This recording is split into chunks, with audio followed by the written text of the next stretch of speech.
Perkenalkan, nama saya Joshua dan teman saya Nicholas.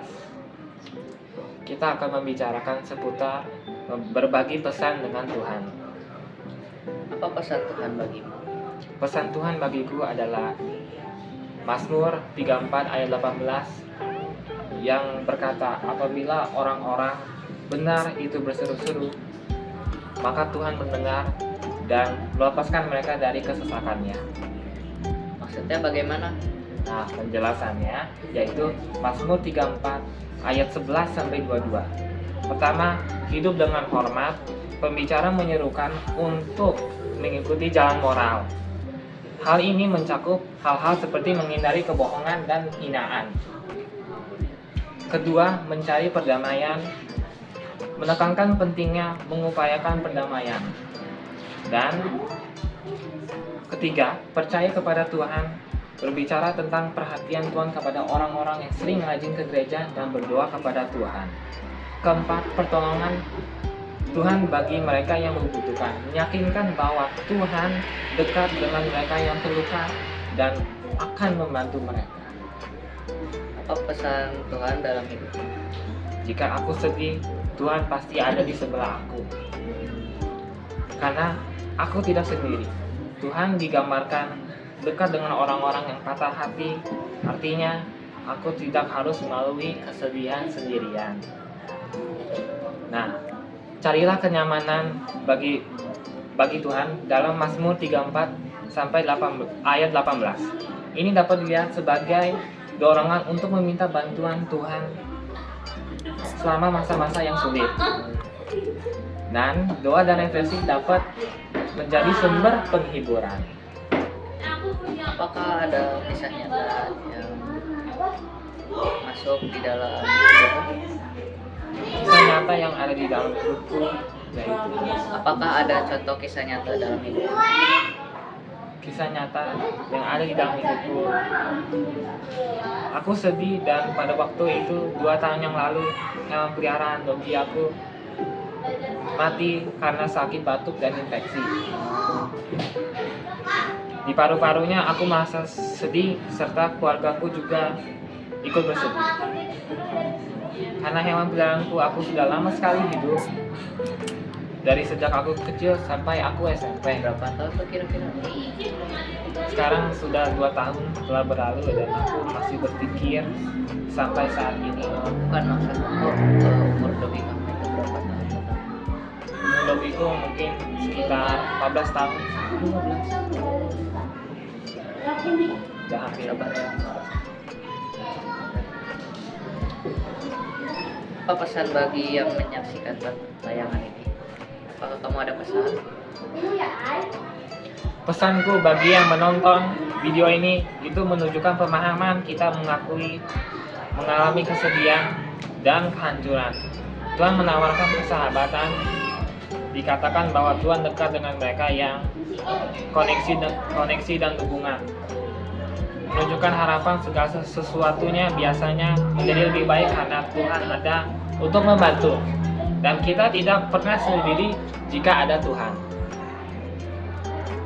Bagi teman-temanku dan Pak Sigit, penjelasan seputar berbagi pesan Tuhan. Terima kasih telah menyaksikan video ini. Sampai jumpa. Hai, perkenalkan nama saya Nicholas dan teman saya Joshua.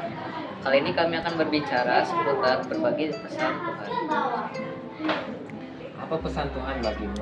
Pesan Tuhan bagiku adalah dari Yohanes 3 ayat 16 yang berbunyi, karena begitu besar kasih Allah akan dunia ini sehingga Ia telah mengaruniakan anaknya yang tunggal, supaya setiap anak yang percaya kepadanya tidak binasa, melainkan beroleh hidup yang kekal. Maksudnya bagaimana? Yohanes 13 ayat 16 adalah ayat yang penuh dengan pengharapan dan penghiburan. Ayat ini menunjukkan kasih Allah yang luar biasa bagi umat manusia dan menawarkan keselamatan kekal melalui iman kepada Yesus Kristus. Bagi orang yang percaya, ayat ini menjadi jaminan keselamatan dan kehidupan yang kekal di surga. Apa pesan Tuhan dalam hidupmu? Tuhan sebenarnya menyampaikan pesan penting melalui ayat Yohanes 3 ayat 16, yaitu Tuhan ingin menyampaikan kepada kita betapa besarnya kasih Allah yang luar biasa. Hal ini menunjukkan bahwa Allah memiliki kasih yang tak terhingga pada seluruh umat manusia. Kasih ini bukan hanya untuk orang-orang tertentu, tetapi untuk semua orang. Apakah ada contoh kisah nyata dalam hidupmu? Saya waktu itu sedang menaiki mobil. Saya kan waktu itu habis pulang dari rumah sepupu ya, melewati jalan tol. Nah, di situ ada jalan sepi yang nggak terlalu banyak mobil. Pas saya lagi tidur, saya nggak sengaja ngedengar ada suara, bukan nggak sengaja sih, saya ngedengar ada suara ngik ngik ngik dari ban mobil. Dan di situ saya melihat ke belakang, dan di belakang saya melihat seperti mobil yang ya ternyata Kayak itulah biasanya mobil remnya kayak orang mabok dari mobil. Nah, di situ saya kayak panik. Di situ beberapa menit orang itu tiba-tiba menghilang, dan saya melihat ke belakang, ternyata orang itu menabrak pembatas jalan. Untungnya orang itu selamat, dan saya diselamatkan oleh Tuhan karena kasih Tuhan yang begitu besar untuk umat manusia. itu ya. Oke. Apa pesan bagimu yang menyaksikan tayangan ini? Bagi teman-teman yang menyaksikan video ini, janganlah takut pada saat ada masalah hidup, kesulitan dan menjalani hidup dan lain-lain. Mengapa? Karena berkat Tuhan lahir ke dunia ini adalah untuk menebus dosa kita dan menyelamatkan kita dari suatu masalah yang besar yang mengembang-ambing hidup kita. Dengan demikian, jangan lupa untuk berdoa dan pergi ke gereja, karena Tuhan ingin melihat bagaimana kalian berterima kasih kepadanya. Nah, teman-teman, sekian dari ayat yang saya sampaikan. Sampai jumpa, Tuhan memberkati. Dadah.